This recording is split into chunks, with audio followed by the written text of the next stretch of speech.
Graça e paz, através de Jesus Cristo, nosso Senhor e Salvador. Estamos iniciando nesse momento a lição 11, a salvação em Cristo Jesus. Eu sou Jailson Vieira, sou diácono da Assembleia de Deus Bela Vista, Congregação Jardim Maracó. A lição 11, a salvação em Cristo Jesus, corresponde à lição 11 da revista Discipulando, da CPAD Ciclo 1. Texto bíblico base dessa lição está em 2 Coríntios capítulo 5, versículo 14. Pois o amor de Cristo nos constrange, julgando nós isto: um morreu por todos, logo todos morreram. E ele morreu por todos, para que os que vivem não vivam mais para si mesmos, mas para aquele que por eles morreu e ressuscitou. Assim que nós, daqui por diante, a ninguém conhecemos segundo a carne. E se antes conhecemos Cristo segundo a carne, já agora não o conhecemos deste modo. E assim, se alguém está em Cristo, é nova criatura. As coisas antigas já passaram. Eis que se fizeram novas. Ora, tudo provém de Deus, que nos reconciliou consigo mesmo, por meio de Cristo, e nos deu o ministério da reconciliação, a saber, que Deus estava em Cristo, reconciliando consigo o mundo, não imputando aos homens as suas transgressões, e nos confiou a palavra da reconciliação. De sorte que somos embaixadores em nome de Cristo, como se Deus exortasse por nosso intermédio. Em nome de Cristo, pois rogamos que vos reconcilieis com Deus. Aquele que não conheceu o pecado, ele o fez pecado por nós, para que nele fôssemos feitos justiça de Deus. Essa lição tem 3 objetivos. O primeiro é definir a salvação na perspectiva bíblica. O segundo, sublinhar o paradoxo da salvação, a contradição da salvação. E terceiro, reafirmar o valor da salvação outorgada, declarada por Deus em Cristo Jesus.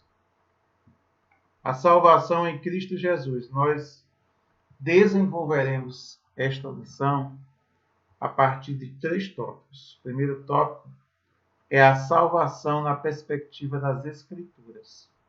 O segundo é o paradoxo da salvação. E o terceiro é a manifestação do amor de Deus pela humanidade. A salvação na perspectiva bíblica. A arrogância da autonomia humana.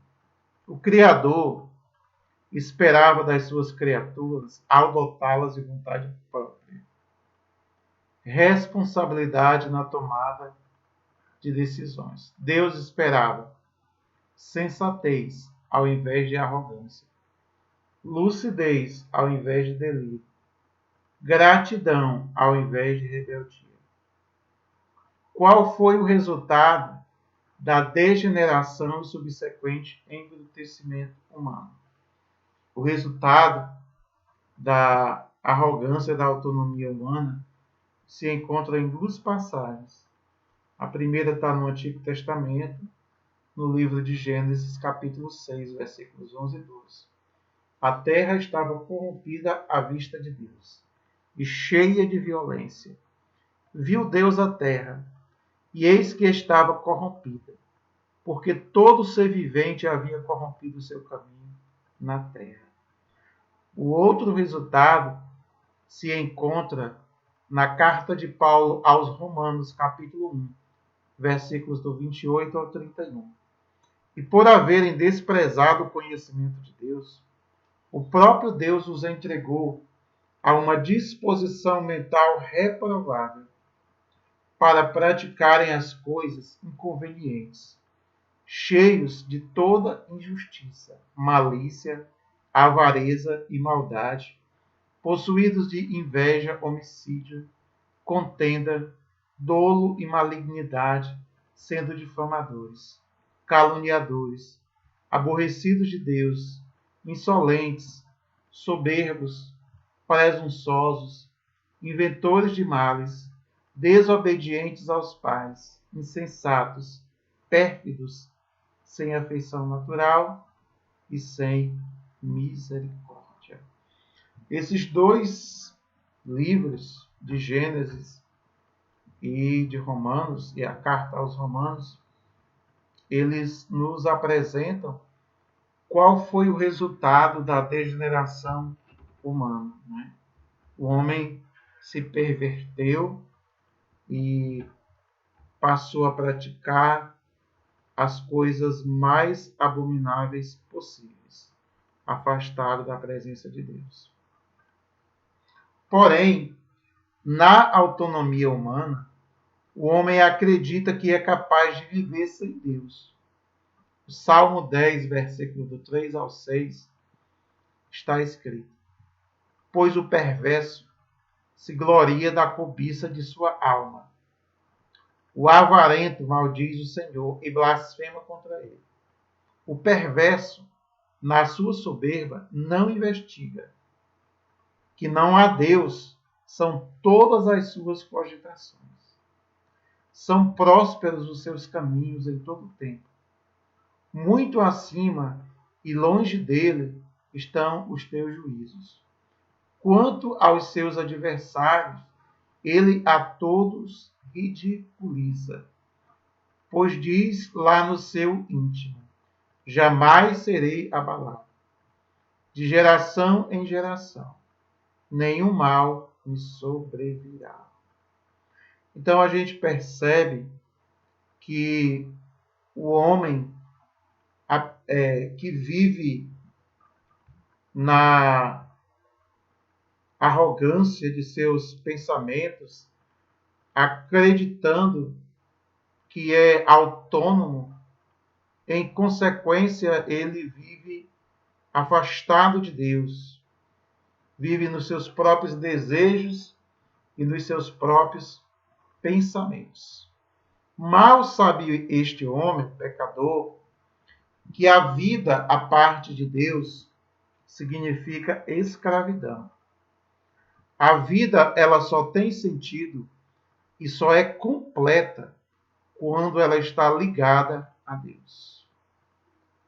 O público-alvo do ministério de Jesus são os judeus. Está escrito no Evangelho segundo João, capítulo 8, versículos 31 e 32. Disse, pois, Jesus aos judeus que haviam crido nele: Se vós permanecerdes na minha palavra, sois verdadeiramente meus discípulos, e conhecereis a verdade, e a verdade vos libertará. Jesus fez essa declaração aos judeus, que ele tinha a verdadeira maneira de libertar o homem. Os judeus indignados responderam-lhe: somos descendência de Abraão e jamais fomos escravos de alguém. Como dizes tu, sereis livres? A resposta de Jesus. Replicou-lhes Jesus: em verdade vos digo, todo o que comete pecado é escravo do pecado. O escravo não fica sempre na casa, o filho sim, para sempre. Se, pois, o filho vos libertar, verdadeiramente sereis livres. Quando se acolhe a palavra do Evangelho, é comum que as pessoas digam que agora não podemos mais fazer de tudo, pois deixamos de ser livres. Lamentavelmente, tais pessoas não entendem que a falta de domínio de seus vícios, paixões e outros excessos que as maltratam, na realidade, não indicam que elas são livres, mas exatamente o oposto. Amém? O anseio humano e a salvação na perspectiva divina. Qual é o grande anseio da humanidade? É encontrar a salvação, é encontrar o paraíso. Nenhum ser humano, seja qual for a classe social, consegue produzir a salvação. E é decepcionante. Todas as tentativas, no máximo, produzem algum tipo de alívio. Jesus é o único capaz de nos salvar dos nossos pecados. Foi o que o anjo disse a José, marido de Maria. Ela, Maria, darás luz um filho, e lhe porás o nome de Jesus, porque ele salvará o seu povo dos pecados deles. A progressão da proclamação do Evangelho. Começa com os judeus. O Evangelho começa a ser pregado aos judeus por intermédio de João Batista e principalmente de Jesus Cristo.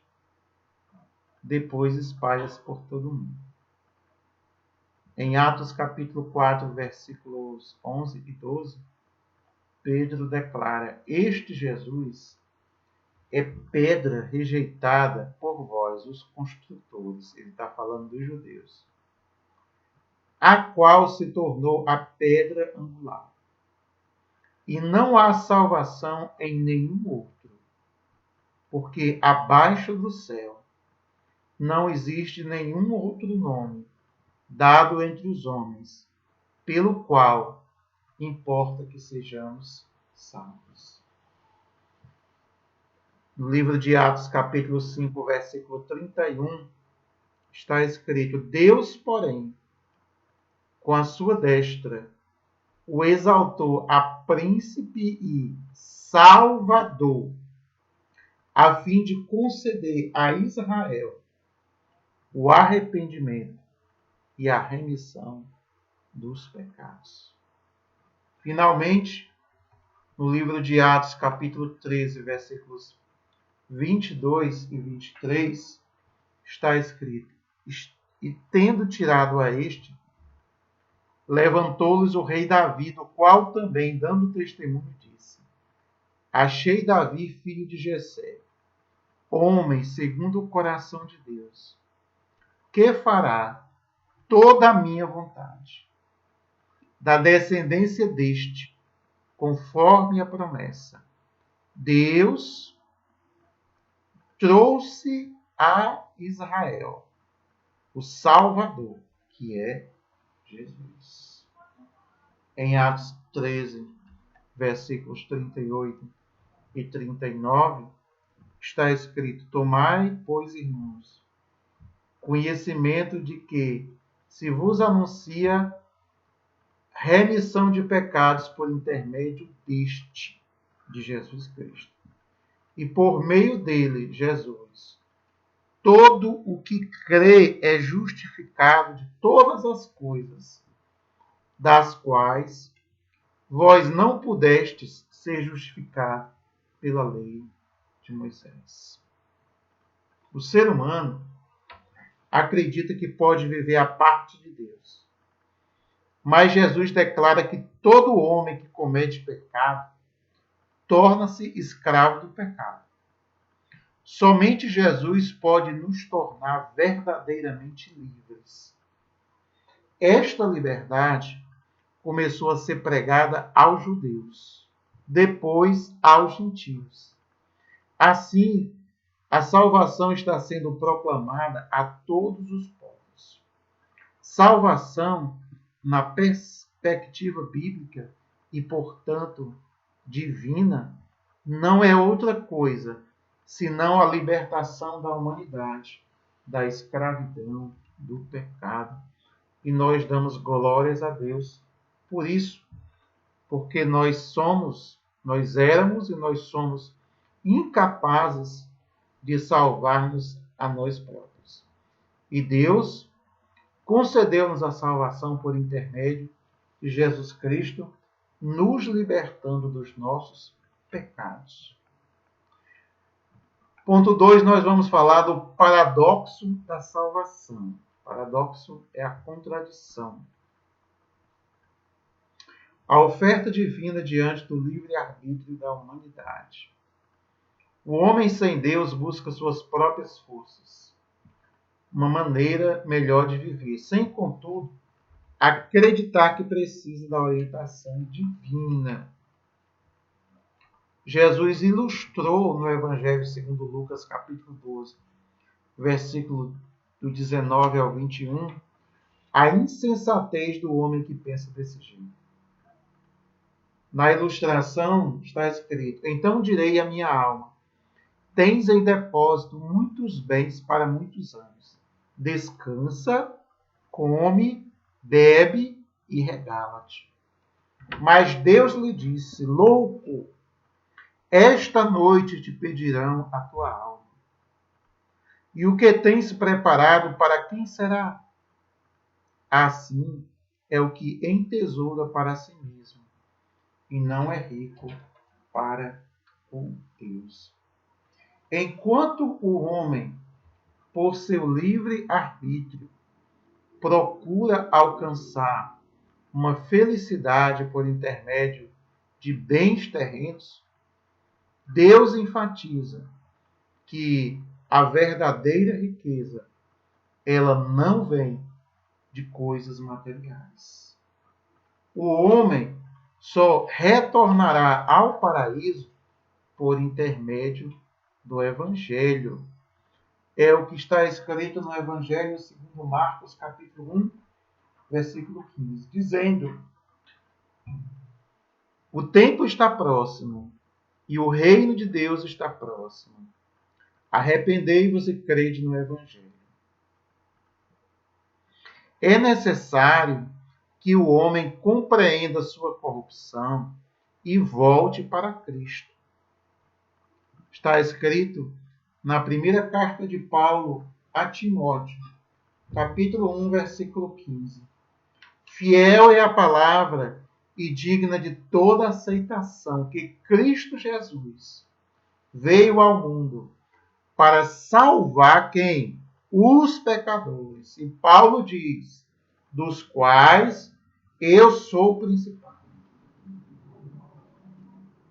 Cristo enviou outro Consolador para nos ajudar no que não somos capazes de fazer. No Evangelho segundo João, capítulo 16, versículos do 7 ao 11, está escrito: mas eu vos digo a verdade, convém-nos que eu vá, porque se eu não for, o Consolador não virá para vós outros. Se, porém, eu for, eu vou-lo enviarei. Quando ele vier, convencerá o mundo do pecado, da justiça e do juízo. Do pecado, porque não crê em mim. Da justiça, porque vou para o Pai, e não me vereis mais. Do juízo, porque o príncipe deste mundo já está julgado. Embora tenha Deus concedido o livre-arbítrio, ele nos oferece a melhor escolha. E qual é a melhor escolha? O Evangelho da salvação por intermédio de Jesus Cristo. E nos enviou o Espírito Santo, que nos conduzirá à vida eterna. Deus concedeu ao homem o livre-arbítrio. O homem escolheu fazer o mal, mas Deus apresentou a melhor escolha para nós, E muitos de nós, muitos que se converteram, não seguiram a sua própria vontade. Mas nós estamos nos submetendo à vontade divina, porque nós queremos nos encontrar novamente com Jesus Cristo. 2.2 A possibilidade de rejeição humana diante do processo de convencimento divino. O Santo Espírito foi enviado para nos convencer do pecado, da justiça e do juízo. Como nós fomos criados com vontade própria, existe uma possibilidade de rejeitarmos a graça divina. Isso está escrito no livro de Hebreus, capítulo 3, versículos do 7 ao 9. Portanto, como diz o Espírito Santo, se ouvides hoje a sua voz, não endureçais os vossos corações, como na provocação, no dia da tentação no deserto, onde vossos pais me tentaram, me provaram, e viram por 40 anos as minhas obras. As Escrituras estão repletas de pessoas, de multidões que rejeitaram a oferta divina da salvação. E para muitos deles, as desculpas para tal rejeição são as mais variadas possíveis. Alguns estão apegados a coisas materiais, outros são gananciosos por poder e posição. Jesus descreve um dos casos de pessoas que deixaram de receber a graça do Evangelho por causa de posição. Está descrito no Evangelho segundo João, capítulo 12, versículos 42 e 43. Contudo, muitos dentre as próprias autoridades creram nele, mas por causa dos fariseus não o confessavam, para não serem expulsos das sinagogas, porque amaram mais a glória dos homens do que a glória de Deus.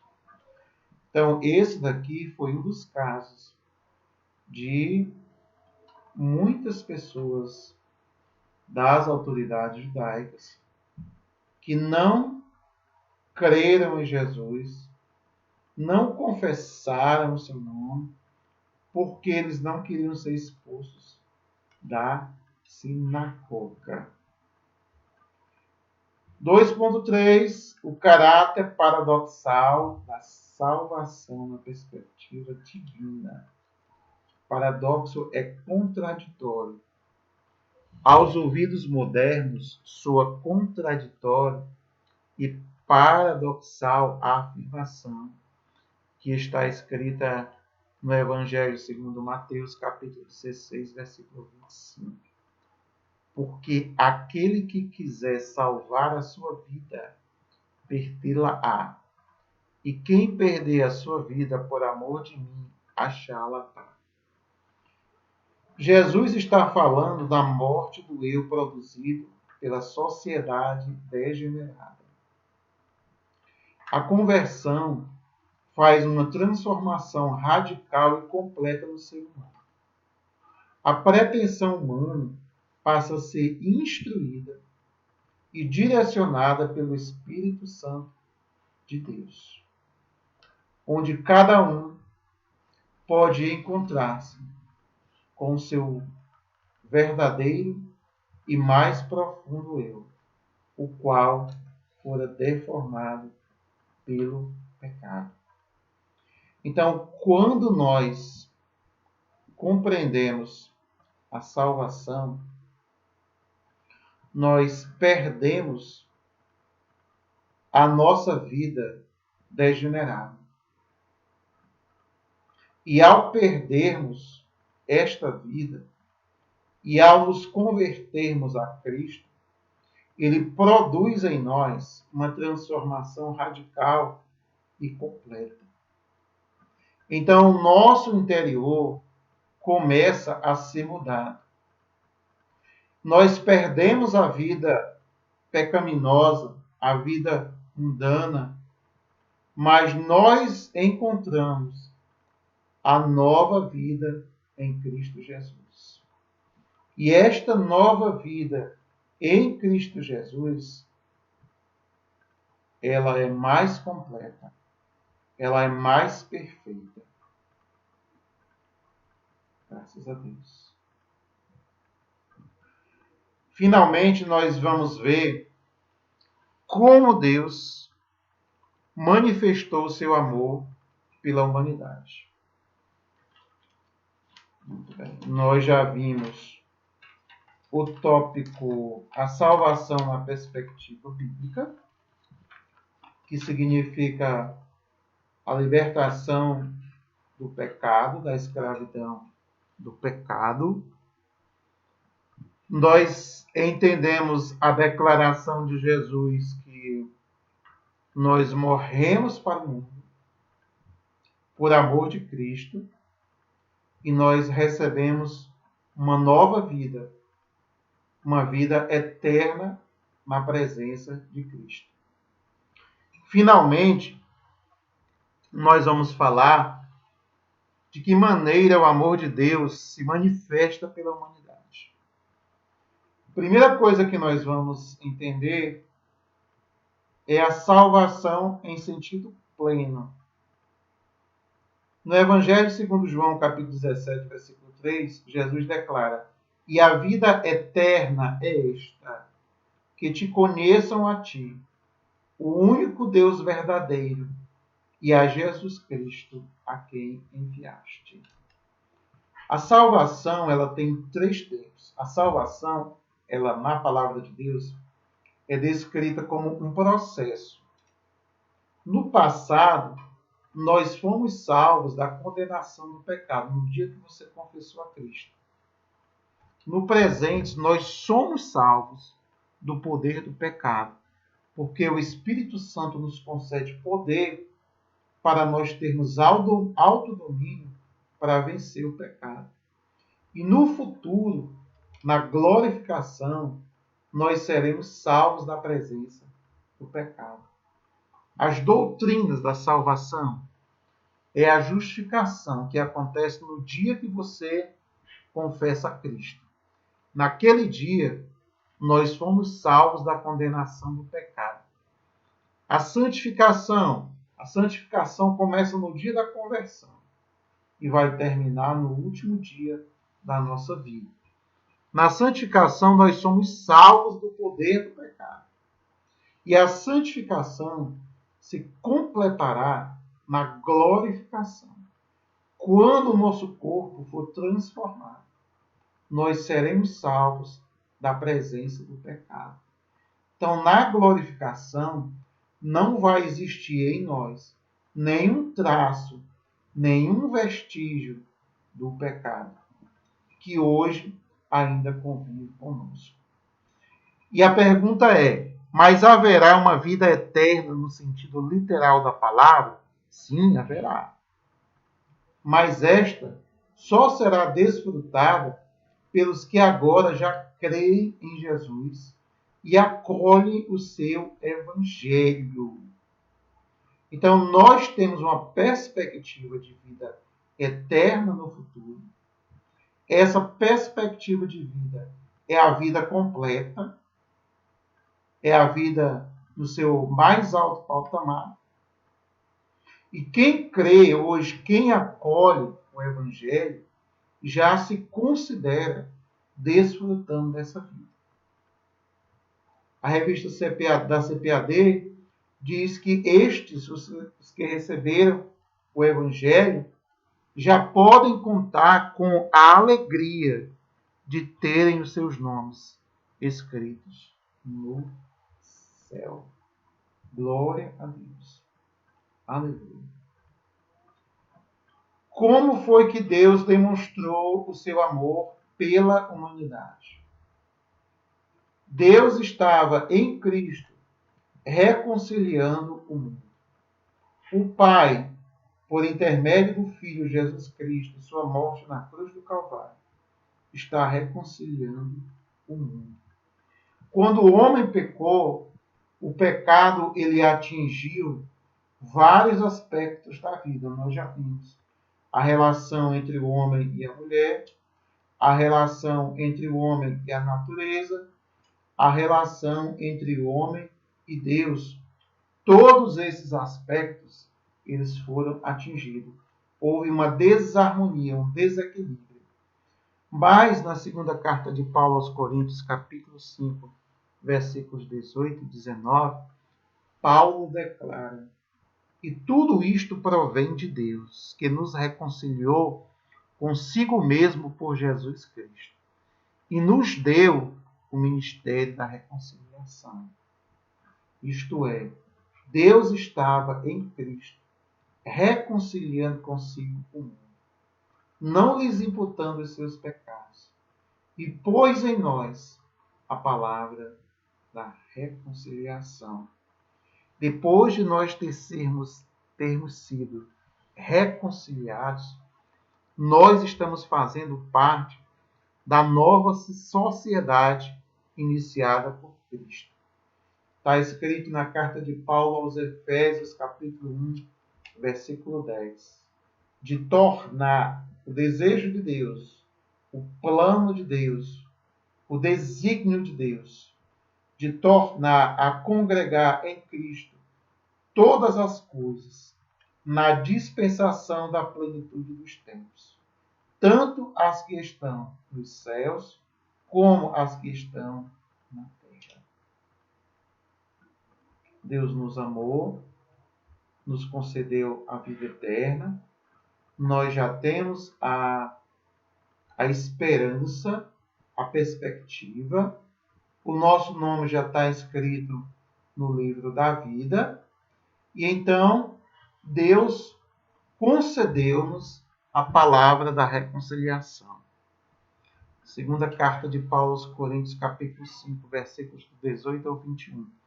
E tudo isto provém de Deus, que nos reconciliou consigo mesmo por Jesus Cristo, e nos deu o ministério da reconciliação. Isto é, Deus estava em Cristo reconciliando consigo o mundo, não lhes imputando os seus pecados, e pôs em nós a palavra da reconciliação. Aí ele diz qual é a responsabilidade, qual é a consequência de nós termos sido reconciliados com Deus. De sorte que somos embaixadores da parte de Cristo, como se Deus por nós rogasse. Rogamo-vos, pois, da parte de Cristo, que vos reconcilieis com Deus. Aquele que não conheceu o pecado, o fez pecado por nós, para que fôssemos feitos justiça de Deus. Então, desta maneira, Deus mostra o seu amor para conosco, nos presenteando com a salvação, reconciliando consigo o mundo e fazendo de nós os embaixadores para levar a salvação para o mundo. Amém, meus irmãos? Marcador da semana é único. Esta semana você vai pregar a salvação para uma pessoa que ainda não é crente. Vai anotar o nome dela e orar para que Deus conceda a salvação a esta vida. Aí você vai fazer um relatório para mim, enviando o que você está fazendo. Para nós concluirmos, a salvação é uma bondade não merecida, concedida por Deus a nós enquanto éramos pecadores. Deus, em sua misericórdia, não nos condenou ao inferno, e pela sua graça nos concedeu a vida eterna. Como está escrito na carta de Paulo aos Romanos, no capítulo 5, versículos do 5 ao 8. E a esperança não traz confusão, porquanto o amor de Deus está derramado em nossos corações pelo Espírito Santo que nos foi dado. Porque Cristo, estando nós ainda fracos, morreu a seu tempo pelos ímpios, porque apenas alguém morrerá por um justo, pois poderá ser que pelo bom alguém use morrer. Mas Deus prova o seu amor para conosco, em que Cristo morreu por nós, sendo nós ainda pecadores. Glória a Deus. Nós somos gratos a Deus pela maneira que Ele demonstrou o seu amor por nós, pela maneira que Ele providenciou a salvação para nós que somos pecadores, estávamos condenados ao inferno de fogo, e pela graça, pela grandiosa e maravilhosa graça de Deus, Ele nos salvou dos nossos pecados e nos concedeu a vida eterna. Nós estamos terminando a tarefa da 11ª semana, a 11ª lição nesse momento. E a tarefa de vocês vai ser responder aos marcadores, enviar as respostas para meu WhatsApp. E aí eu quero ver o seu plano de leitura sistemático do Novo Testamento. Que Deus abençoe você nessa semana. Que seja uma semana de realização espiritual. Que por intermédio do embaixador que Deus te fez, te concedeu, você possa levar a palavra de salvação para quem está necessitando.